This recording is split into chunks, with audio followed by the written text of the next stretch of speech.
বহেমিয়ানস travel লগে সবাইকে স্বাগত। আপনাদের সবাইকে আমন্ত্রণ জানাচ্ছি শ্রীলঙ্কার এক অসাধারণ ঐতিহাসিক শহর গলেতে। দক্ষিণ শ্রীলঙ্কার উপকূলে অবস্থিত এই শহরটি তার ডাচ দুর্গ, ঔপনিবেশিক স্থাপত্য এবং প্রাণবন্ত সংস্কৃতির জন্য বিখ্যাত। ইউনেস্কো ওয়ার্ল্ড হেরিটেজ সাইট হিসেবে ঘোষিত এই দুর্গ শহরটি যেন সময়ের গর্ভে লুকিয়ে থাকা এক রত্ন।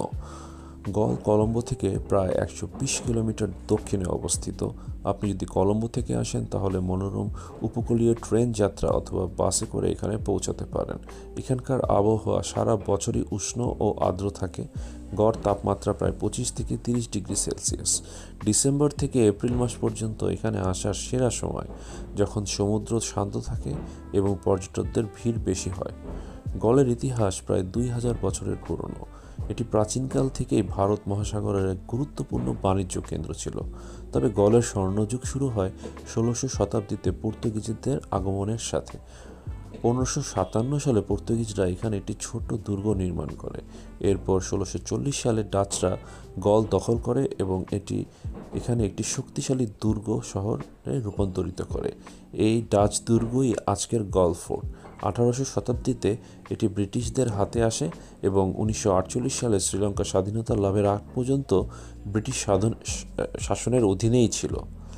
গল ফোর্টের ভিতরে প্রবেশ করলে মনে হবে যেন আপনি এক অন্য যুগে চলে এসেছেন।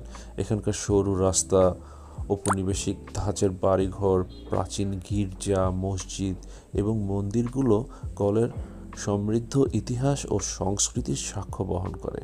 ফোর্টের ভিতরেই রয়েছে প্রাচীন ডাচ রিমফোর্ড চার্চ, যা 1640 সালে নির্মিত হয়েছিল। এছাড়াও এখানে দেখতে পাবেন গলের লাইট হাউস, যা শ্রীলঙ্কার প্রাচীনতম বাতিঘরগুলোর মধ্যে একটি। গল ফোর্টের প্রতিটি কোণায় লুকিয়ে আছে গল্প। এখানকার দেওয়ালগুলো প্রায় 12 ফুট উঁচু এবং শক্তিশালী গ্রানাইট পাথর দিয়ে তৈরি। ফোর্টের ভিতরে হাঁটতে হাঁটতে আপনি অসংখ্য ছোট ছোট ক্যাফে, রেস্তোরাঁ, আর্ট গ্যালারি এবং হস্তশিল্পের দোকান দেখতে পাবেন। এখানকার স্থানীয় কারিগররা হাতে তৈরি গহনা, লেইস এবং কাঠের কারুশিল্প তৈরি করে, যা পর্যটকদের কাছে খুবই জনপ্রিয়। গল ফোর্টের বাইরেও রয়েছে বেশ কিছু দর্শনীয় স্থান। মাত্র কয়েক কিলোমিটার দূরে অবস্থিত উনা বিচ, যা বিশ্বের সেরা সৈকতগুলোর মধ্যে অন্যতম।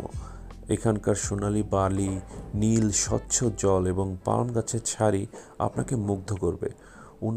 উনার পাশেই রয়েছে জঙ্গল বিচ, যা সাঁতার ও স্নোর্কেলিংয়ের জন্য আদর্শ। এছাড়াও আপনি রুকমালে টেম্পল এবং জাপানিজ পিস প্যাগোডা ঘুরে দেখতে পারেন।